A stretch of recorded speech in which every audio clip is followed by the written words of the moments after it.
misalnya luas area pertanian berkurang, produktivitas lahan menjadi turun, bapak-bapak petani yang dulu pakai pranoto mongso ya kalau bahasa Jawanya, itu sekarang jadi jadwalnya berubah dan jadi tidak bisa diprediksi dan lain sebagainya.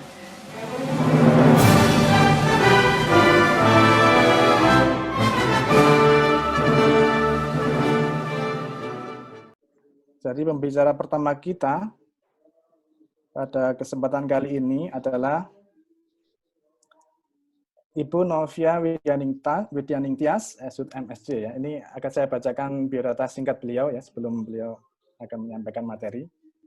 Jadi Ibu Novia Widyaningtyas, ini pendidikan beliau S1 Kehutanan di Universitas Gadjah Mada, kemudian S2 di Natural Resources Management, Massey University, Palmerston North, New Zealand. Kemudian jabatan beliau saat ini adalah Sekretaris Direktorat Jenderal Pengendalian Perubahan Iklim di instansi Direktorat Jenderal Pengendalian Perubahan Iklim, Kementerian Lingkungan Hidup dan Kehutanan. Kemudian pengalaman kerja beliau ini ya diantaranya pernah menjadi saat ini ya ini Sekretaris Direktorat Jenderal Pengendalian Perubahan Iklim pada Direktorat Jenderal Pengendalian Perubahan Iklim ya dari Februari 2020 sampai dengan sekarang. Kemudian beliau juga pernah menjadi Kepala Pusat Pendidikan dan Pelatihan Sumber Daya Manusia, Lingkungan Hidup, dan Kehutanan pada Badan Penyuluhan dan Pengembangan Sumber Daya Manusia tahun 2018 hingga 2020. Kemudian pernah juga menjabat sebagai Kepala Subdirektorat REDD+ pada Direktorat Mitigasi Perubahan Iklim, Direktorat Jenderal Pengendalian Perubahan Iklim dari 2015 hingga 2018. Kemudian pernah juga menjabat sebagai Kepala Bidang Perubahan Iklim pada Pusat Standarisasi dan Lingkungan ya, dari tahun 2010 hingga 2015. Jadi kalau kita bicara perubahan iklim di Indonesia, khususnya tentang kebijakan ya, ini memang tepat sekali kita bisa menghadirkan beliau Ibu Novia Widyaningtyas ini ya, karena memang bidang beliau memang di sini ya, yang tahu seluk-beluknya segala macam kebijakan ya terkait pengendalian perubahan iklim. Baik, untuk mempersingkat waktu ya, kami persilahkan kepada Ibu Novia ini untuk menyampaikan materi kurang lebih 30 menit Bu ya. Baik. Baik. Silakan Bu. Iya. Terima kasih Pak Andi selaku moderator. Yang saya hormati Ibu Ketua Departemen Teknik Sipil dan Lingkungan IPB, Ibu Dr. Nura Panjaitan, Pak Andik dan Bapak Ibu semuanya. Selamat pagi dan salam sejahtera. Dan saya mengucapkan terima kasih sekali sudah diundang di dalam acara webinar seri yang ketiga ini yang kebetulan mengangkat mengenai isu perubahan iklim ya. Dan saya tadi sebagaimana sudah diperkenalkan adalah selaku Sekretaris Direktorat Jenderal Pengendalian Perubahan Iklim. Baik, mohon izin saya share screen. Sudah terlihat ya Pak? Sudah Bu. Ya, sudah Bu. Iya, baik. Sesuai dengan arahan panitia, saya akan menyampaikan sedikit kebijakan nasional terkait dengan pengendalian perubahan iklim.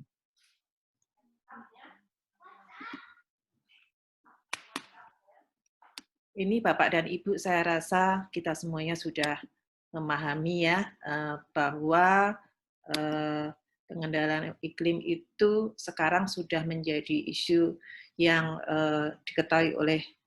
cukup diketahui oleh masyarakat secara luas dengan tingkat pemahaman yang mungkin berbeda-beda.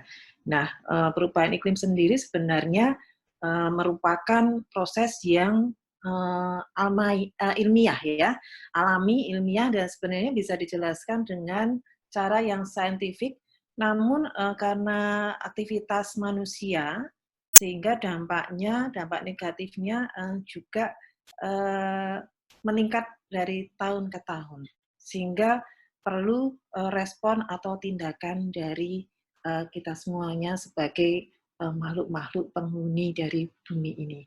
Nah, kalau kita bicara mengenai pengendalian perubahan iklim, ada dua keywords atau kata kunci Bapak dan Ibu yang mungkin kita perlu sepakati gitu ya, ada mitigasi dan ada juga adaptasi.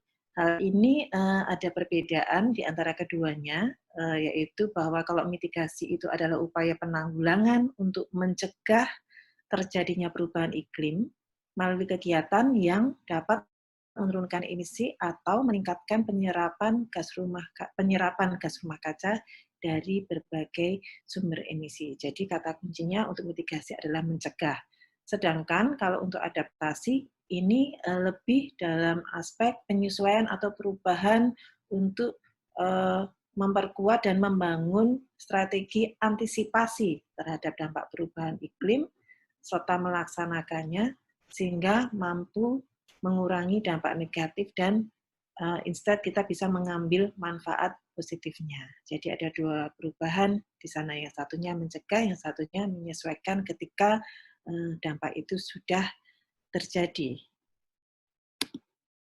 Nah, mitigasi dan adaptasi ini Bapak dan Ibu merupakan strategi yang sifatnya saling melengkapi, ya, saling komplementari untuk mengurangi dan mengelola risiko-risiko akibat atau dampak dari perubahan iklim. Jadi kita nggak bisa hanya mitigasi saja atau adaptasi saja ya. Jadi kedua-duanya itu sangat perlu karena saling melengkapi. Sehingga saya sangat senang ketika Departemen Sipil dan Lingkungan ini mengundang dua pembicara, yang satu bicara mitigasi nanti kan Bu Emma teman saya, yang satu lagi nanti dari IPB akan bicara mengenai aspek adaptasinya. Nah, Bapak dan Ibu, dampak perubahan iklim saya rasa sudah sangat luas ya, mencakup atau memapar banyak hal ya, banyak aspek dalam kehidupan manusia. Di sisi pertanian, misalnya luas area pertanian berkurang, produktivitas lahan menjadi turun, bapak-bapak petani yang dulu pakai pranoto mongso ya kalau bahasa Jawanya, itu sekarang jadi jadwalnya berubah dan jadi tidak bisa diprediksi dan lain sebagainya. Kemudian untuk spesies dan habitat, ada kepunahan spesies yang dipicu karena dampak negatif perubahan iklim. Kerusakan habitat, ya, itu juga menjadi dampak negatif perubahan iklim. Kemudian sumber daya air, kualitas air turun, kuantitasnya juga berkurang, kekeringan, dan lain sebagainya, dan di sisi lain banjir juga terjadi. Di sektor kehutanan, tentu saja kita sudah tahu bahwa kebakaran hutan dan lahan ini dipicu oleh perubahan iklim juga, ada fenomena La Nina dan El Nino, perubahan tata guna lahan, konversi hutan, dan lain sebagainya. Kemudian pesisir dan pulau kecil, tentu saja ini sangat rentan ya terhadap dampak perubahan iklim, di mana sebagian pesisir mulai perlahan tenggelam, pulau-pulau kecil tenggelam, luas daratan juga semakin kecil. Kemudian tak kalah pentingnya Bapak dan Ibu ini isu kesehatan ya, di mana sekarang kita bicara di era pasca pandemi COVID-19, bahkan sebelumnya kita sering dengar yang dulu tidak ada penyakit ini, sekarang kok jadi ada penyakit ini gitu ya. Sepertinya juga ada dampak perubahan iklim terhadap siklus dari beberapa penyebab penyakit. Jadi banyak penyakit yang berbasis lingkungan yang mewabah. DB, malaria, dan sebagainya, dan bahkan beberapa orang bicara juga mengenai COVID-19 ini apakah juga kira-kira ada kaitannya dengan dampak perubahan iklim. Nah, memahami dampak perubahan iklim ini Bapak dan Ibu, ada kaitan antara kenaikan suhu dengan beberapa aspek kehidupan ya. Misalnya kalau kenaikan suhu itu ke suhu permukaan bumi menjadi 1 derajat Celcius, kenaikannya ya, itu bisa mencairkan es di kutub dan membahayakan eksistensi sejumlah satwa. Kemudian kalau kenaikannya 2 derajat Celcius itu bisa melenyapkan 40% hutan hujan yang antara lain bisa berakibat pada menipisnya cadangan makanan hewan. kemudian kenaikan 3 derajat itu pohon tidak sanggup lagi menahan karbon dioksida dan lain sebagainya. Dan jika itu menjadi semakin parah, kematian jutaan manusia, makhluk hidup, hewan, tumbuhan, itu menjadikan akhirnya bumi akhirnya nanti bisa tidak layak lagi sebagai tempat kita bernaung dan hidup. Ini adalah hasil dari penelitian para pakar, Bapak dan Ibu. Nah, ketika kita bicara mengenai urgensi perubahan iklim ini dalam konteks pembangunan berkelanjutan, maka ini sangat terkait Bapak dan Ibu, sehingga di tahun 2015 negara-negara yang tergabung di dalam konvensi perubahan iklim UNFCCC di Paris bersama-sama berkomitmen untuk mengurangi emisi GRK secara global, sehingga disepakati Paris Agreement. Ya. Saya tidak akan banyak bicara mengenai Paris Agreement karena nanti waktunya habis ya Bapak dan Ibu. Yang intinya kita Indonesia juga berkomitmen di sana, dan sebagai tindak lanjutnya kita meratifikasi Paris Agreement tersebut dengan Undang-Undang Nomor 16 Tahun 2016, serta menindaklanjuti dengan penyampaian dokumen Nationally Determined Contribution yang pertama. Jadi bersama negara-negara lain kita menyampaikan dokumen NDC tersebut, dan selanjutnya kita berupaya untuk memainstreamkan NDC tersebut dan menyusun strategi pencapaian target yang ada di sana. Nah, kami, Direktorat Jenderal Pengendalian Perubahan Iklim, sesuai dengan Perpres nomor 16 tahun 2015, yang memegang mandat untuk penanganan perubahan iklim ini, dan kami mengkoordinasikan kegiatan-kegiatan yang terkait dengan mitigasi perubahan iklim, adaptasi perubahan iklim, kemudian juga pengendalian kebakaran hutan dan lahan, inventarisasi GRK dan pelaporannya, serta bagaimana memobilisasi sumber daya di tingkat sektoral maupun regional untuk keperluan penanganan perubahan iklim di Indonesia. Dan kalau kita kaitkan dengan tujuan pembangunan berkelanjutan, Bapak dan Ibu, perubahan iklim ini juga sangat terkait tidak hanya di Goal 13 ya, yang secara spesifik menyebutkan climate action, namun juga terkait dengan tujuan-tujuan yang lainnya ya. Ada tujuan yang terkait dengan sanitasi, kemudian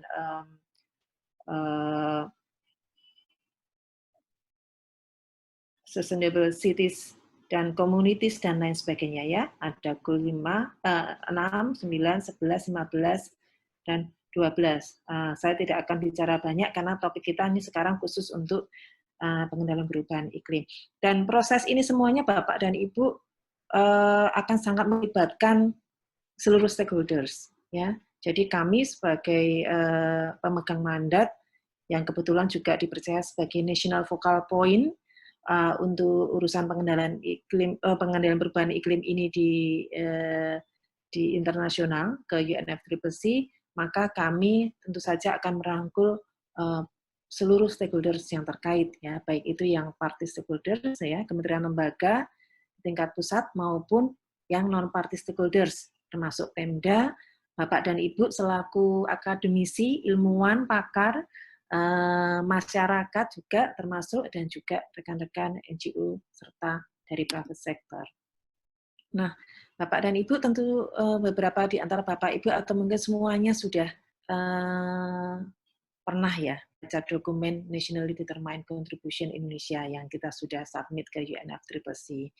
Nanti Bu Emma akan menjelaskan lebih lanjut mengenai apa saja yang ada di NDC ini dan bagaimana kita sejauh ini sudah berkontribusi. Dan di dokumen NDC ini, Bapak dan Ibu, ada 5 sektor yang akan menjadi penyumbang atau kontributor pengurangan emisi di dalam target kita, Indonesia. Dan di sini kehutanan itu menjadi sektor yang utama, kedua energi, dan seterusnya ada sektor limbah, EPBU, dan agriculture atau pertanian.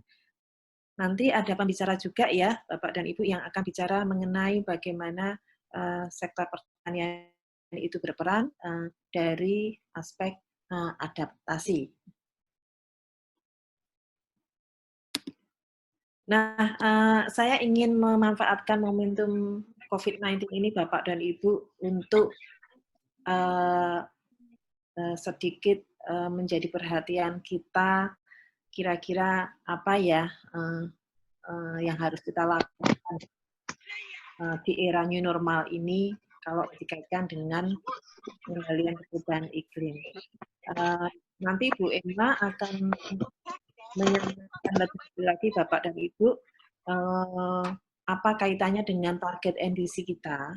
Namun yang jelas kita sekarang sudah mengetahui bahwa dari Kemenkeu sudah menyampaikan pertumbuhan perekonomian yang menurun, dan ini saya rasa juga terjadi di mana-mana Bapak dan Ibu di tingkat global, dan nilai tukar rupiah juga menurun, indeks saham juga menurun, aktivitas ekonomi ini banyak yang kolaps Bapak dan Ibu.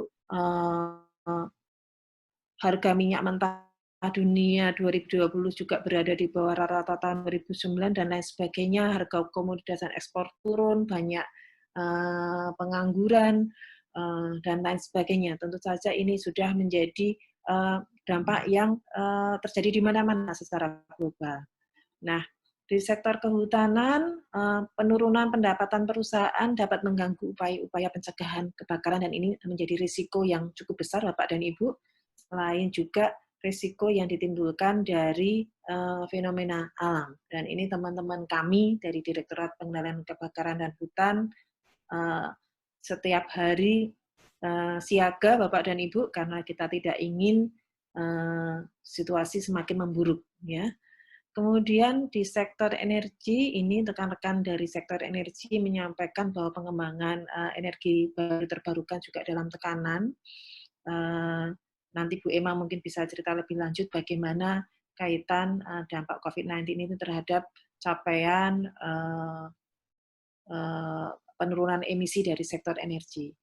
Kemudian sektor limbah, penurunan perekonomian dapat menghambat investasi pengelolaan limbah. Nah, ini juga nanti akan berdampak terhadap upaya penurunan emisi dari sektor limbah. Sektor IPPU, ya. Kenaikan produksi pada pemulihan perekonomian dapat mempengaruhi capaian target penurunan emisi GRK. Ini diharapkan nanti karena Bapak Presiden sudah menyampaikan bahwa kita harus memulihkan perekonomian ini, dan ini menjadi tantangan besar Bapak dan Ibu, bagaimana kita harus melakukan recovery dari perekonomian ini, dan tentu saja nanti akan mempengaruhi capaian target penurunan emisi GRK. Nah, kenaikan produksi untuk sektor pertanian, untuk ketahanan pangan, dapat menurunkan produksi padi yang rendah emisi GRK. Ini juga sesuatu yang menjadi tantangan Bapak dan Ibu, bagaimana kita harus menjaga keseimbangannya. Apakah kenaikan produksi karena dampak COVID-19 ini sangat besar pengaruhnya terhadap produksi pangan, di mana kita juga sekarang diminta untuk mencari solusi-solusi baru dan melakukan refocusing Bapak dan Ibu untuk meningkatkan ketahanan pangan. Bagaimana kita juga di saat yang sama tetap memaintain target penurunan emisi kita. Nah, ini kayaknya nanti akan menarik sekali Bapak dan Ibu kalau bicara mengenai ketahanan pangan, kita ambil atau kita lihat dari sudut adaptasi perubahan iklim, ya. Monggo nanti Bapak bicara dari IPB ya, yang nanti akan bicara mengenai adaptasi di sektor pertanian.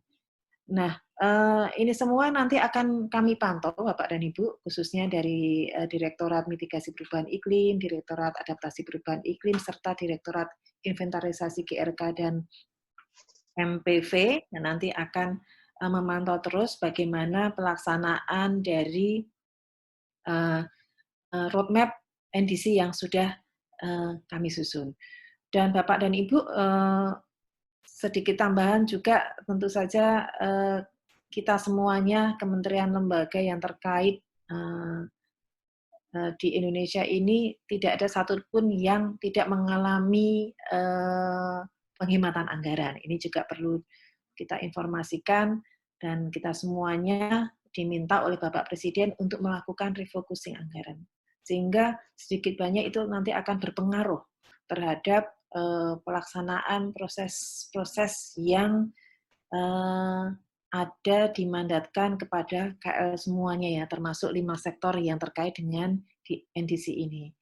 Nah, itu nanti mungkin bisa dibahas lebih teknis lagi ya, Bapak dan Ibu. Saya nggak akan bisa menyampaikan di dalam kesempatan yang singkat ini.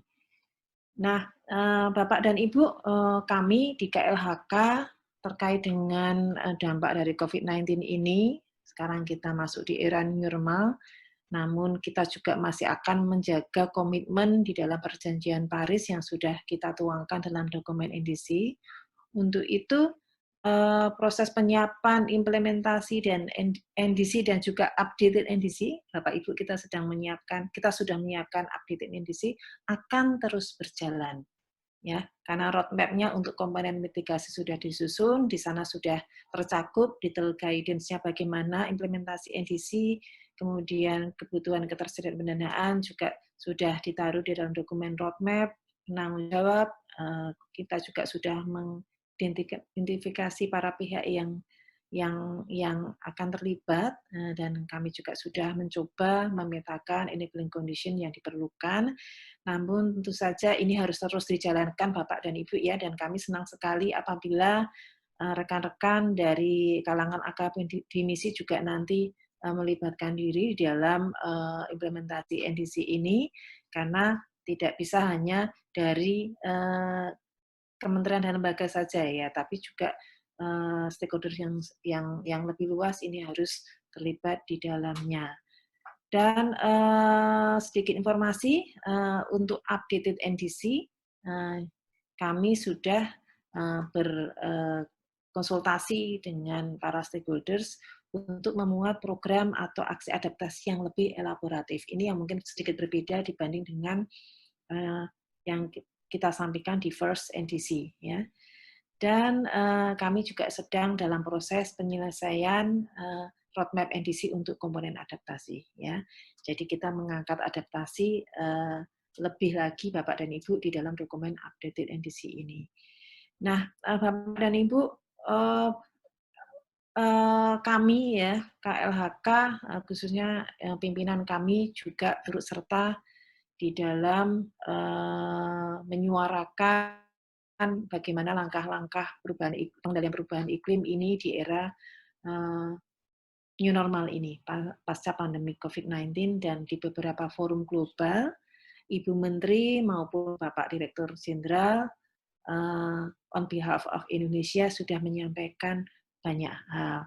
Yang pertama, apa fokus yang kami lakukan, yang kita lakukan, yang Indonesia lakukan di dalam menangani COVID-19 dari aspek kesehatan, jaringan social safety, kemudian stimulus ekonomi dari berbagai sektor ekonomi dan target groups. Ini saya rasa dari Kementerian Keuangan dan kementerian lain juga sudah menyuarakan di dalam berbagai forum. Kemudian reformasi struktural baik ekonomi maupun birokrasi, ini sesuai dengan arahan Bapak Presiden, kami pun di KLHK juga melakukan berbagai langkah-langkah korektif ya terkait dengan reformasi struktural ini, yang nantinya diharapkan dapat menjadi bagian dari reformasi perekonomian maupun birokrasi. Kemudian banyak pembelajaran Bapak dan Ibu yang sudah disampaikan oleh Ibu Menteri maupun Bapak dan Ibu Direktur Jenderal dari KLHK yang terkait dengan penanganan pandemi COVID-19 ini, yang kira-kira akan memberikan gambaran tentang berbagai pertimbangan diperlukan di dalam menyusun recovery plans menuju greener and more climate resilient societies and economies. Beberapa waktu yang lalu saya ingat Ibu Menteri menjadi pembicara di dalam forum UN Habitat ya, beliau menyampaikan hal-hal apa saja yang sudah dilakukan Indonesia untuk menuju ke greener and more climate resilient societies and economies. Ini updated NDC Indonesia, Bapak dan Ibu. Di dalamnya menyangkut beberapa hal. Yang jelas kalau mengenai angka target tidak ada perubahan, Bapak dan Ibu. Ya, kita tetap target penurunan emisi GRK-nya ada 29% sampai dengan 41%, ya. Pada tahun 2030, 29% ini apabila dengan upaya sendiri dan up to 41% jika ada dukungan atau bantuan internasional. Kemudian update informasi sudah disesuaikan dengan saat ini, disesuaikan dengan misi dan visi Kabinet Indonesia Maju 2019, dan ada penjelasan yang lebih rinci terkait dengan elemen adaptasi dan means of implementation dalam kerangka serta kerangka transparansi. Ini yang tadi kami sampaikan, elemen adaptasinya lebih dielaborasi lagi Bapak dan Ibu di dalam dokumen updated NDC ini. Kemudian juga ada komitmen baru terkait dengan oceans dalam elemen adaptasi.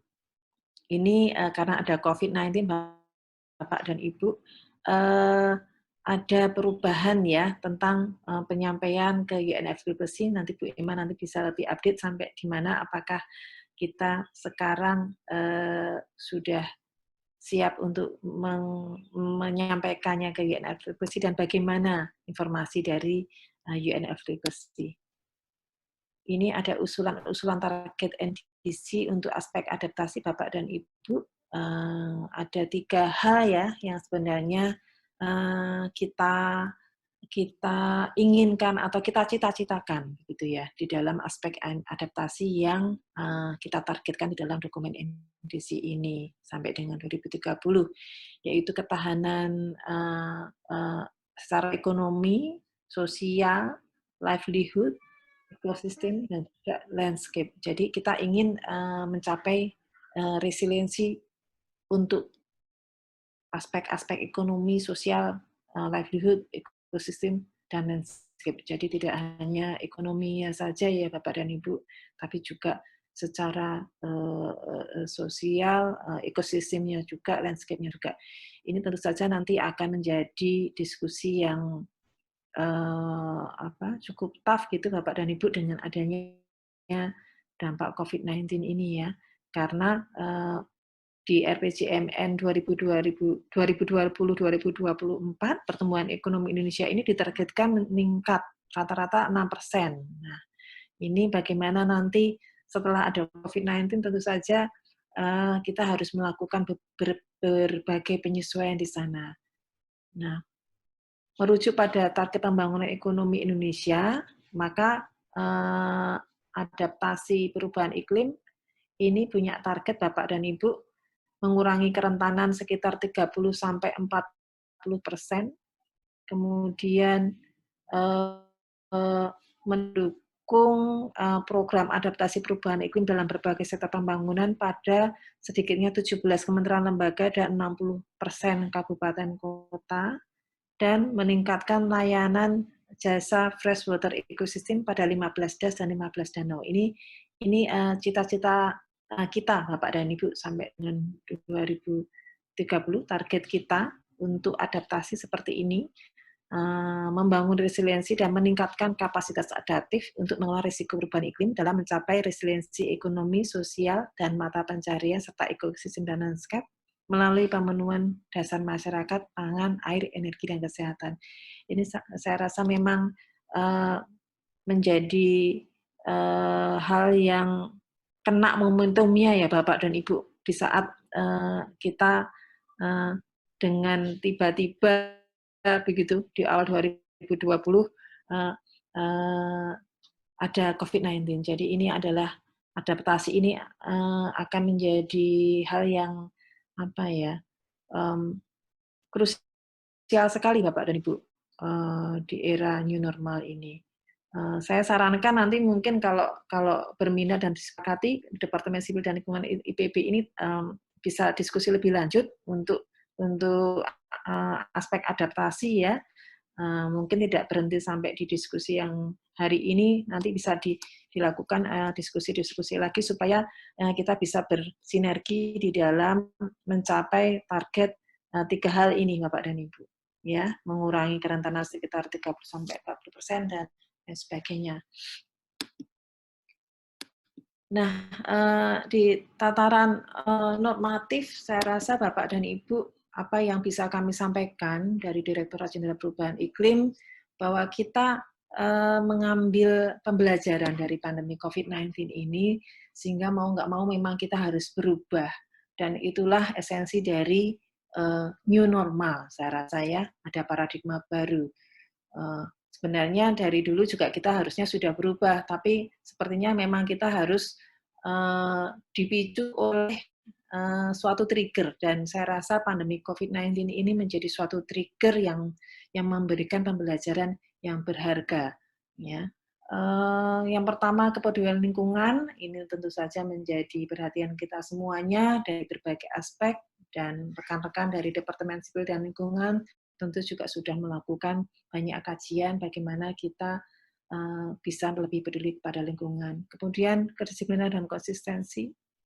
Kemudian kebersamaan, kesadaran diri, ya, tidak hanya berhenti sampai di memakai masker dan cuci tangan ya Bapak dan Ibu ya, tapi juga nanti akan ada banyak hal yang kita harus lakukan kalau kita ingin target pencapaian, target komitmen kita terkait dengan perubahan iklim tercapai, dan masyarakat kita juga sejahtera.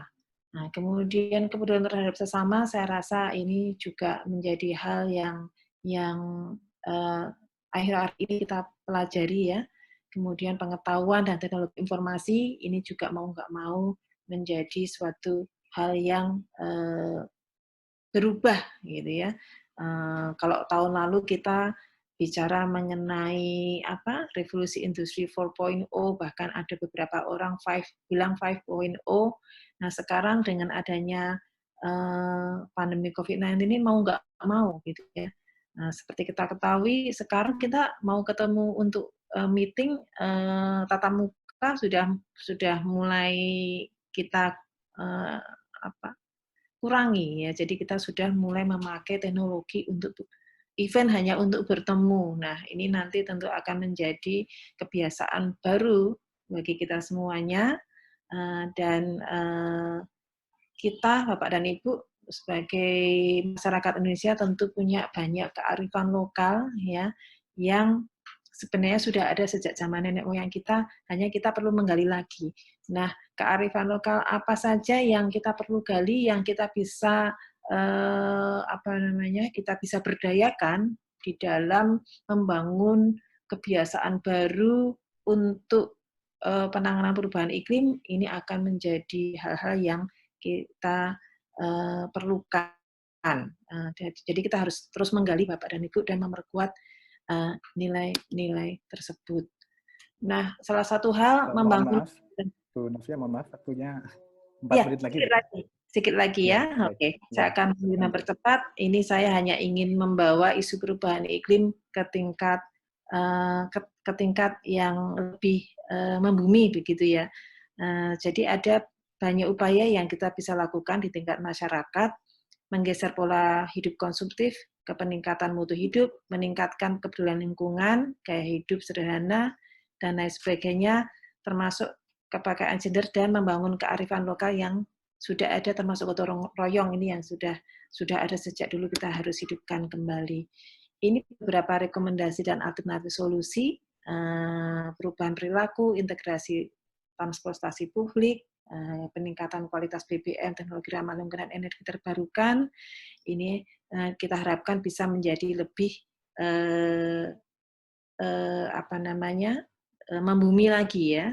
Kita gaungkan ini lebih kencang begitu supaya kita bisa menggunakan kearifan lokal menuju era new normal ini. Bapak dan Ibu, kalau Bapak dan Ibu di IPB mungkin sudah banyak melakukan kegiatan research and development, dan kita mengusulkan, kami punya program Kampung Iklim, Bapak dan Ibu pasti sudah pernah dengar ya, ini kita mengusulkan untuk dijadikan KKN tematik. Ya, ini salah satu hal yang nanti kita bisa kerjasamakan Bapak dan Ibu, dan pelibatan berbagai pakar untuk pelaksanaan atau implementasi dari target NDC kita. Saya rasa itu Pak Andik yang bisa saya sampaikan. Saya mohon maaf kalau waktunya lewat, dan juga terima kasih sudah diundang. Nanti rekan saya, Ibu Emma Ramawati, Direktur Mitigasi Perubahan Iklim, akan bicara lebih detail lagi. Terima kasih, dan saya kembalikan kepada Pak Andik selaku moderator.